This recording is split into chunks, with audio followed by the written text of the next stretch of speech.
कभी कभी इंसान के जीवन में वो घटनाएं होती हैं जिन्हें वो चाह कर भी भुला नहीं सकता। मेरे साथ भी ऐसा ही हुआ था। मैं उम्र में अपने पति से 5 साल छोटी थी। मेरी हमेशा से इच्छा रही थी कि मैं लव मैरिज करूं, लेकिन माँ बाप की मर्जी के आगे खामोशी से सिर झुका दिया था। मैं अपने माँ बाप की बहुत लाडली थी। उनकी हर बात को सर आंखों पर रखती थी, हमेशा उनका मान बनाए रखती थी। इसलिए जब माँ बाप ने मेरे लिए अपनी पसंद के अनुसार लड़का चुना तो मैं इनकार न कर पाई थी और मैंने खामोशी से शादी के लिए हाँ कर दी। लेकिन शादी की पहली रात ही मेरे साथ जो हुआ वो मेरे 14 तबक रोशन कर गया था। मेरी ज़िंदगी को पूरी तौर पर पलट चुका था। शादी का दिन हर लड़की के लिए बहुत ही मायने रखता है। ऐसा ही मेरे साथ हुआ था। मैं अपनी शादी वाले दिन बहुत ज़्यादा खुश थी, क्योंकि मेरी सखी सहेलियों ने मुझे बताया था कि तुम्हारा होने वाला पति देखने में बिल्कुल किसी फिल्मी हीरो जैसा है। उस जैसा हैंडसम इंसान हम लोगों ने आज तक नहीं देखा। उसकी आंखें तो बहुत ही नशीली हैं, जबकि उसका रंग दूध की तरह सफ़ेद है। मेरी एक सहेली ने कहा कि गोरी चिट्टी तो तू भी बहुत है। देखना, बच्चे भी खूब गोरे चिट्टे खूबसूरत पैदा होंगे। चांद सूरज की जोड़ी है तुम्हारी। मर्दों का आमतौर पर रंग सांवला ही होता है, लेकिन मेरे पति का रंग गोरा था और ये बात सुनकर मुझे खुशी सी महसूस हो रही थी। मैं हुस्न परस्त नहीं थी, लेकिन पति के मामले में हर लड़की की ख्वाहिश होती है कि उसका हमसफ़र देखने में अच्छा हो। इसीलिए मैं दिल ही दिल में मुस्कुरा रही थी और सामने से दिखावे के लिए अपनी सखी सहेलियों को डांट भी रही थी कि प्लीज़ ऐसा मत बोलो, मुझे शर्म आती है। लेकिन मेरे दिल के जज्बात कुछ और ही बोल रहे थे। आज के दिन का इंतजार मैंने बहुत किया था। जब 15 दिन शादी में रह गए तब से ही हमारे घर में ढोल और गाने वगैरह बजना शुरू हो गए थे। मेरे ससुराली लोग भी बहुत अच्छे थे, मेरा बहुत ख्याल रखते थे। शादी के आखिर के 15 दिन तो पता ही नहीं चले कैसे कट गए थे। मेरी माँ तो हर वक्त रोती रहती थी कि मैं तेरे बगैर ज़िंदगी कैसे गुजारूंगी। मेरे अलावा मेरे मम्मी पापा की कोई और बेटी नहीं थी, इसलिए मम्मी ज़्यादातर मेरी तरफ से परेशान रहती थीं। मेरे 2 बड़े भाई थे और मैं ही इकलौती अपने माँ बाप की बेटी थी, इसलिए भी वो बहुत ज़्यादा परेशान थीं। लेकिन मेरे दिलासा देने की वजह से वो कुछ संभल गई थीं। मैं लड़कियों में शर्माई शर्माई सी बैठी थी, शिद्दत से अपनी बारात के आने का इंतजार कर रही थी। मैंने अभी तक सीधे अपने होने वाले पति को नहीं देखा था, बस तस्वीर में ही 1-2 बार उसकी झलक देखी थी और वो 1-2 बार की झलक ही मेरे दिल में घर कर गई थी। मेरे इंतजार का जल्द ही अंत हो गया था, क्योंकि बारात आ चुकी थी। बारात बहुत धूमधाम से लाई गई थी। ढोल की थाप पर आगे पीछे हर जगह का एरिया गूंज उठा था। मेरा दिल भी बहुत तेजी से धड़क रहा था। अजीब अजीब से ख्याल मेरे दिमाग में घूम रहे थे। वो लोग हमारे लिए बिल्कुल अजनबी थे।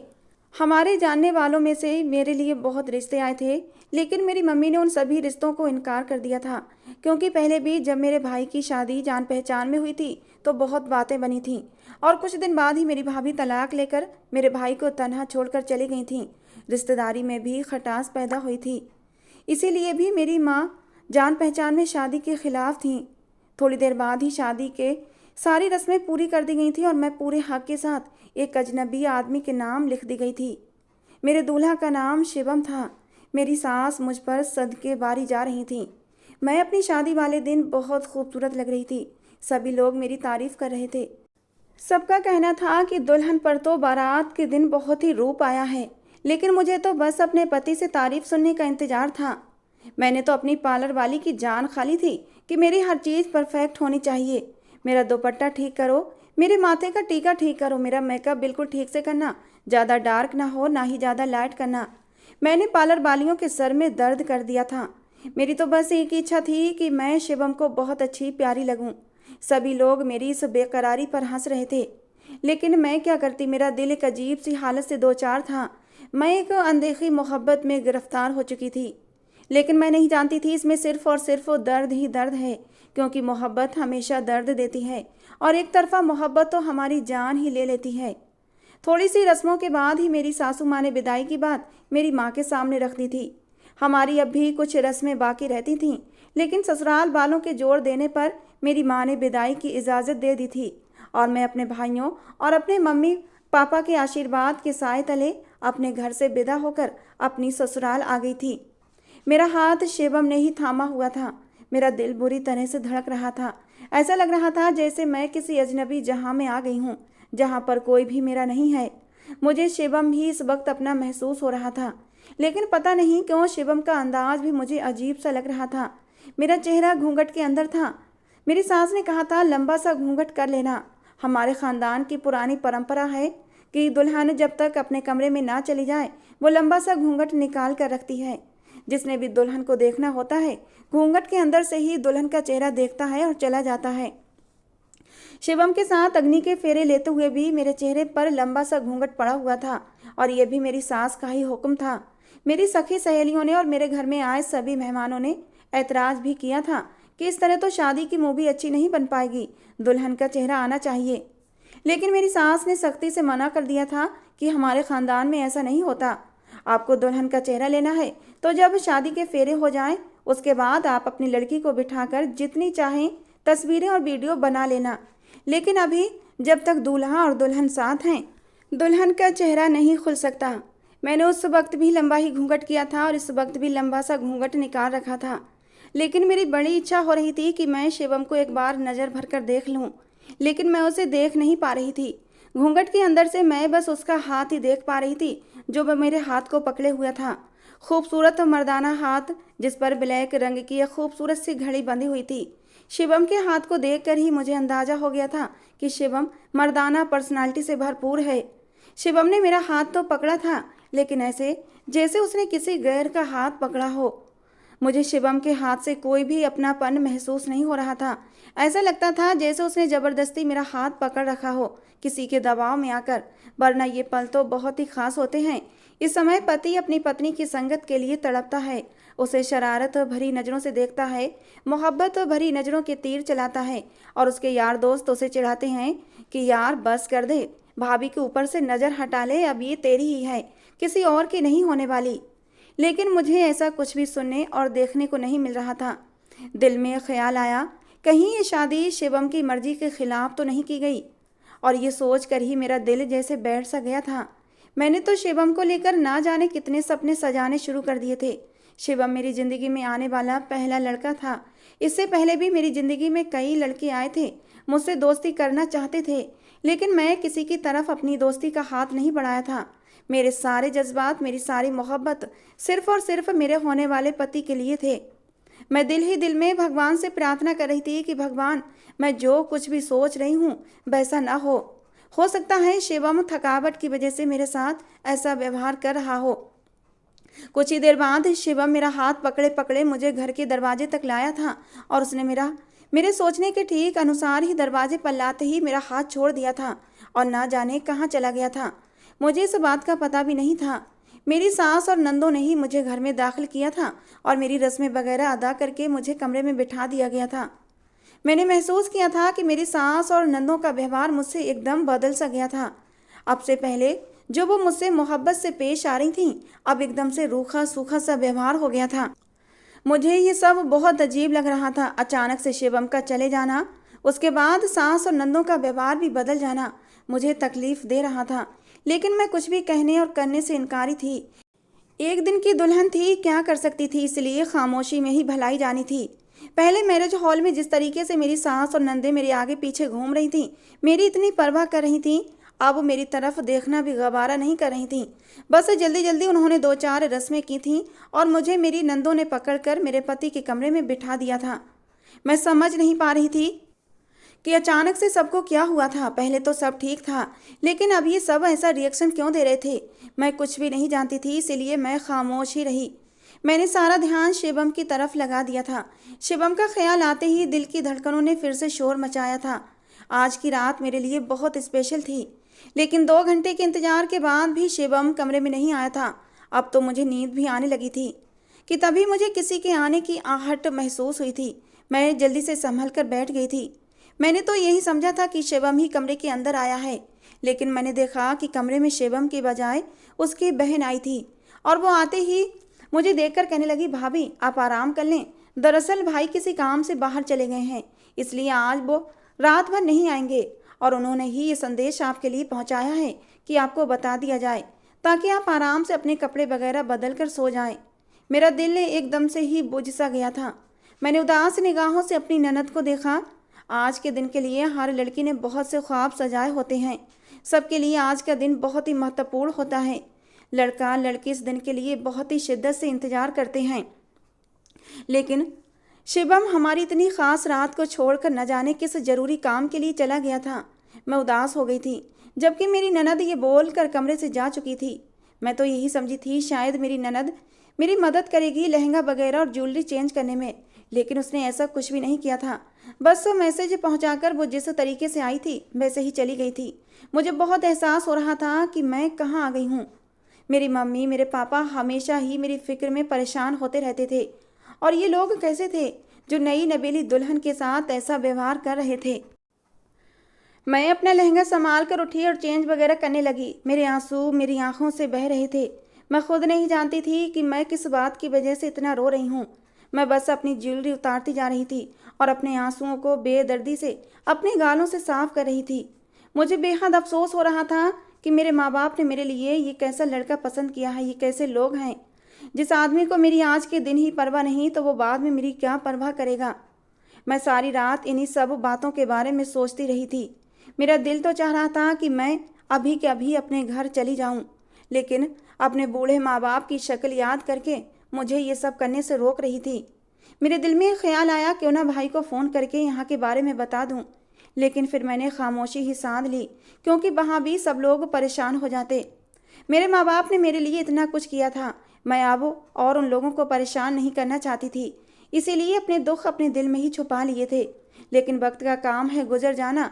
वो रात भी मैंने जैसे तैसे गुजार ली थी, लेकिन ये रात मेरे लिए बहुत ही तकलीफ भरी थी। मेरा दिल बहुत बुरी तरीके से दुखा हुआ था। मैं बहुत नाजुक तबीयत की लड़की थी, क्योंकि मेरे माँ बाप ने मुझे बहुत ही लाड और प्यार से पाला था। कहते हैं कि नाजुक तबीयत वालों की ज़िंदगी ऐसी ही होती है। ऐसा ही हाल मेरा भी था।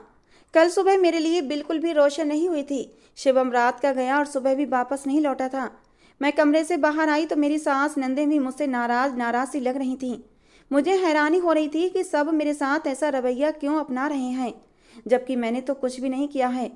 मैं खुद ही बढ़ चढ़ कर उन लोगों से बात करने की कोशिश कर रही थी, क्योंकि मेरी माँ ने आते समय मुझे एक ही बात समझाई थी कि बेटा कुछ भी हो जाए अब वही तुम्हारा घर है। यहाँ से तुम्हारी डोली उठकर गई है, अब वहाँ से तुम्हारी अर्थी उठनी है। यही बातें सोच सोच कर मैं बहुत ज़्यादा परेशान भी थी। भगवान न करे अगर मेरा पति किसी गलत चीज़ में पड़ा हुआ हो, या फिर उसने अपने लिए किसी और लड़की को पसंद कर रखा हो, तो फिर मैं क्या करूँगी। मेरी चेहरे की हवाइयाँ उड़ी हुई थीं और मैं कुछ भी समझ नहीं पा रही थी कि मैंने क्या करना है। पूरा दिन मैंने अजीब सी हालत में ही गुजार दिया था। मेरी सास नंदे मुझसे बिल्कुल भी बात नहीं कर रही थीं। मैंने खामोशी में ही भलाई जानी थी, लेकिन मैं भी इंसान थी। इंसान का नेचर होता है अपना व्यवहार जाहिर करना। मैं भी अपने अंदर की उदासी को छुपा नहीं पाई थी। पूरा दिन गुजर गया और शिवम घर नहीं लौटा था। रात भर भी शिवम कमरे में नहीं आया था। मैं पूरी रात उसका इंतजार करती रही। अगली सुबह भी नाश्ते की टेबल पर शिवम कहीं भी नहीं था। किसी से पूछते हुए भी शर्म महसूस हो रही थी। नई नवेली दुल्हन थी, ऐसे कैसे मुंह उठाकर पति के बारे में पूछ लेती। लेकिन फिर भी हिम्मत करके मैंने अपनी सास से पूछ लिया कि मम्मी जी, शिवम कहाँ पर हैं। मेरी सास ने मुझे ऐसी अजीब सी नज़रों से घूरा कि मैं शर्मिंदा हो गई थी, और फिर उनसे कोई भी सवाल नहीं किया। मेरी ससुराल में बहुत ज़्यादा लोग तो नहीं थे। मेरी 2 ननद थीं, एक शादीशुदा थी और एक कुंवारी थी। मेरे एक जेठ भी थे, वो थोड़े से दिमागी मरीज थे। कभी कभी उन्हें मिर्गी के दौरे भी पड़ते थे। उनकी शादी तो हुई थी, लेकिन उनकी पत्नी शादी के दूसरे दिन ही उन्हें छोड़कर चली गई थी। तब से उन्होंने दोबारा शादी नहीं की थी। नाश्ते की टेबल पर मेरे जेठ भी मौजूद थे, जो चुपचाप अपना नाश्ता करने में बिजी थे। हालांकि उन्हें अचानक से देखा जाता तो वो कहीं से भी नहीं लगते थे कि पागल हैं, लेकिन जब उन्हें मिर्गी के दौरे पड़ते थे तो अच्छे से अच्छा इंसान भी डर जाता था। उनकी हालत बहुत ज़्यादा ख़राब हो जाती थी। मेरी शादी को लगभग 5 दिन हो गए थे। मेरा पति एक बार भी मेरे करीब नहीं आया था, बल्कि वो तो घर ही नहीं आता था। शादी वाले दिन के बाद से अब तक मैंने अपने पति को नहीं देखा था। इन सब चीज़ों की वजह से मैं बहुत परेशान थी। मेरा दिल चाहता था मैं अपनी माँ के पास जाकर शिवम की शिकायत करूं और उनको बताऊं कि जो आदमी आप लोगों ने मेरे लिए पसंद किया है, उसने आपकी बेटी की ज़िंदगी बिल्कुल नर्क बनाकर रख दी है। वो आपकी बेटी की तरफ देखना भी गवारा नहीं करता, बल्कि वो तो शादी के बाद से अब तक मेरे सामने ही नहीं आया है। लेकिन मेरे माँ बाप बूढ़े थे और मैं उन्हें और तकलीफ़ नहीं देना चाहती थी, इसलिए ना ही मैं घर गई थी और ना ही अपने माँ बाप को इस बारे में कोई बात बताई थी। 5वें दिन भी मेरे साथ बहुत ही अजीब हादसा पेश आया था। मैं कमरे से बाहर आई तो मेरी सास के कुछ मेहमान टीवी लॉन्ज में बैठे हुए थे। मैंने मेहमानों को देखा तो अपने सर पर साड़ी का पल्लू ठीक करके उनके सामने चली गई थी और उनको नमस्ते करने लगी, लेकिन मेरी सास ने मुझे फ़ौरन ही आंखें दिखाकर वहाँ से चले जाने का हुक्म दे दिया था। मैं हैरान थी, ऐसा तो पहले कभी नहीं हुआ था, बल्कि अक्सर मेरी सास खुद मेरी तारीफ बहुत सी औरतों से करवा रही होती थीं। इन सब चीज़ों को देखते हुए मैंने उनके पास गई थी, लेकिन मेरी सास ने अचानक ही मुझे वहाँ से भेज दिया था। अपनी सास का हुक्म मैं मान गई थी और वहाँ से हट गई थी, लेकिन कमरे में आने के बाद भी मेरे दिमाग पर मेरी सास की आंखें ही घूम रही थीं। न जाने वो लोग कौन थे जिनके सामने मेरी सास मुझे लाना नहीं चाहती थीं। बाद में मुझे मालूम हुआ कि वो मेरी छोटी ननद का रिश्ता लेकर आए थे, लेकिन मेरी सास ने मुझे उनके सामने जाने नहीं दिया था। सास की इस सोच पर मुझे दुख हुआ था। मैं इस घर की बहू थी, मुझसे कुछ भी छुपाने की ज़रूरत नहीं थी। यही सब सोच सोचकर मैं काफ़ी परेशान हो चुकी थी, लेकिन परेशान होने का कोई फ़ायदा नहीं था, क्योंकि मैं जानती थी ये लोग ऐसे ही पत्थर दिल हैं। बेरहमी से किसी चीज़ का इन लोगों को ख्याल नहीं था। इन लोगों में तो इतना एहसास नहीं था कि मैं नई नवेली दुल्हन हूँ, मुझसे मेरे हालात ही पूछ लें या कम से कम मुझे मेरे मम्मी पापा के घर ही भेज दें। ये लोग तो मेरी तरफ देखना भी गवारा नहीं करते थे। वक्त धीरे धीरे गुजर रहा था और मेरी शादी को अब लगभग 10 दिन हो गए थे। मेरी सास ने बस एक बार मुझे बता दिया था कि शिवम काम के सिलसिले में दूसरे देश गया है और वहीं फंस गया है, कुछ ही दिन में वापस आ जाएगा। मेरी अब बर्दाश्त की हद हो गई थी। मैं जो शर्माई लजाई से इस घर में रह रही थी, मुझसे अब बर्दाश्त नहीं होता था, क्योंकि मुझे भी अपने पति की ज़रूरत थी। मेरी शादी हो चुकी थी, मुझे भी और औरतों की तरह अपनी ज़िंदगी शुरू करनी थी, अपने पति के करीब होना था, मुझे भी जिस्मानी ख्वाहिश पूरी करनी थी। मैं हर वक्त दुआएं करती रहती थी कि मेरे पति घर वापस आ जाएं। रात के लगभग 10 बजे जब मुझे नींद न आई तो मैं अपनी सास के कमरे में चली आई। अकेले रह रहकर मुझे अजीब सी घबराहट होने लगी थी। मेरी सास ने मुझे इस वक्त अपने कमरे में देखा तो परेशान हो गई, कहने लगी, खैरियत तो है? इस वक्त तो आने की क्या वजह है? जानती नहीं हो ये वक्त मेरे आराम का होता है। उन्होंने हर वक्त की तरह आज भी बहुत ही ठंडे शब्दों में मुझसे बात की थी। मैं अचानक ही उनके कदमों में रोते हुए बैठ गई, जबकि वो मुझे ऐसे रोता देखकर हैरान हुई और कहने लगी, क्या हुआ है? सब खैरियत तो है? इस तरह से क्यों रो रही हो? मैंने उनकी तरफ देखा और उनके कदमों पर अपना हाथ रखते हुए कहने लगी, मम्मी जी, अगर मुझसे कोई गलती हो गई है तो मुझे माफ़ कर दें। मैं बुरी लड़की नहीं हूँ, ना ही मैंने कभी आप लोगों का बुरा चाहा है, लेकिन ना जाने मुझसे ऐसा क्या हो गया है कि आप लोग मुझसे नाराज़ रहते हैं। अगर आपके खिलाफ मैंने कोई गलत हरकत कर दी है तो आज मैं आपसे पैर पकड़कर माफ़ी मांगती हूँ, मुझे माफ़ कर दें। मैं इस घर को अपना घर समझकर रहना चाहती हूँ, लेकिन मुझे यहाँ आने के बाद सिर्फ पराया पराया सा एहसास होता है। शादी को 10 दिन हो गए हैं, शिवम भी घर नहीं आए हैं। सब खैरियत तो है ना? मुझे कोई भी इस बारे में बताता ही नहीं है कि मेरे पति कहाँ हैं, ना ही कोई मेरी तरफ देखता है। क्या आप लोग मुझसे शादी नहीं करना चाहते थे या फिर कोई और बात है? आज मेरे दिल में जो बातें आ रही थी मैं अपनी सास को देखकर बोलती जा रही थी, जबकि मेरी सास खामोशी से मुझे तक रही थी। मैं काफ़ी देर तक उनके जवाब का इंतजार करती रही, लेकिन उन्होंने मेरी तरफ से नज़र हटा ली थी और अपना तकिया सीधा करके लेट गई। साफ इशारा था कि वो मुझसे बात नहीं करना चाहती। उन्होंने मुझे कुछ भी नहीं बताया। मैं चुपचाप अपने आंसू साफ करके उनके पास से हटकर अपने कमरे में आ गई थी। वो रात भी मेरे लिए काफ़ी तकलीफ भरी थी। आज मैंने उनसे अपने ना किए गए गलतियों की माफ़ी भी मांगी थी, जबकि मैंने कुछ भी नहीं किया था। इस वजह से भी मैं बहुत उदास थी। वक्त अपनी रफ्तार के अनुसार गुजर गया था और आज मेरी शादी को लगभग 15 दिन हो गए थे, जबकि आज मेरे ससुराल में एक अलग ही रौनक मची हुई थी। मैंने अपनी छोटी ननद के करीब होकर उसे सवाल किया, सब खैरियत तो है? क्या कोई मेहमान आ रहा है? इतने पकवान क्यों बन रहे हैं? और घर की सफाई भी बहुत तेज़ी से हो रही है, सब ठीक तो है ना? मेरी छोटी ननद ने मुझे एक नज़र देखा और मुस्कुराते हुए कहने लगी, अरे हाँ भाभी, मैं तो आपको बताना ही भूल गई। दरअसल भाई का सुबह फ़ोन आया था, वो शाम तक घर वापस आ जाएंगे। अम्मा ने कहा था कि आपको बता दूं, लेकिन मेरे दिमाग से ही निकल गया था। अब आप जाइए और तैयार वगैरह हो जाइए, आपके पतिदेव आने वाले हैं। मेरे चेहरे की तो खुशी देखने लायक थी। मुझे विश्वास ही नहीं आ रहा था कि मेरी छोटी ननद क्या बोल रही थी। मैं अचानक ही खुशी के मारे उसके गले से लिपट गई थी और उसका शुक्रिया अदा करने लगी, जबकि वो हैरान निगाहों से मुझे देख रही थी। मैं अपनी इस अचानक की हुई हरकत पर शर्मिंदा सी हुई थी और खामोशी से नज़रें झुकाकर अपने कमरे में आ गई। मेरा दिल भंगड़े डालने को चाह रहा था। 15 दिन बाद मेरे शिवम मेरे सामने आने वाला था। ये ख्याल ही मेरे लिए काफ़ी खुश करने वाला था। मैं तुरंत ही अपने दहेज में से लाए हुए कपड़ों में से एक लाल रंग का जोड़ा निकाला और उसको पहनकर तैयार होने लग गई। रात के लगभग 10 का समय हो गया था, लेकिन अभी तक ना तो शिवम आया था और ना ही उसकी तरफ से कोई संदेश आया था, जबकि घर में सभी लोग ही शिवम के आने का इंतजार कर रहे थे, लेकिन शिवम नहीं आया था। मैं उदास सी वापस अपने कमरे में आ गई थी और खामोशी से अपनी ज्वेलरी उतार कर सोने के लिए लेट गई। थोड़ी देर बाद ही मुझ पर नींद भी हावी हो चुकी थी। रात के लगभग आखिरी पहर होगा कि मुझे अपने कमरे में किसी की मौजूदगी का एहसास हुआ था। मैंने पलट कर देखा तो कोई शख्स मेरे करीब ही कंबल ओढ़े सो रहा था।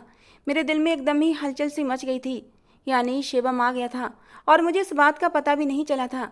कमरे में उस वक्त तो नाइट बल्ब की रोशनी थी। शिवम मेरी तरफ से पीठ करके सो रहा था। मैंने उसे जगाना चाहा, लेकिन मेरे हाथ रुक गए थे। शिवम को इस तरह चुपचाप आकर नहीं सो जाना चाहिए था। उसे कम से कम मुझे उठाना चाहिए था।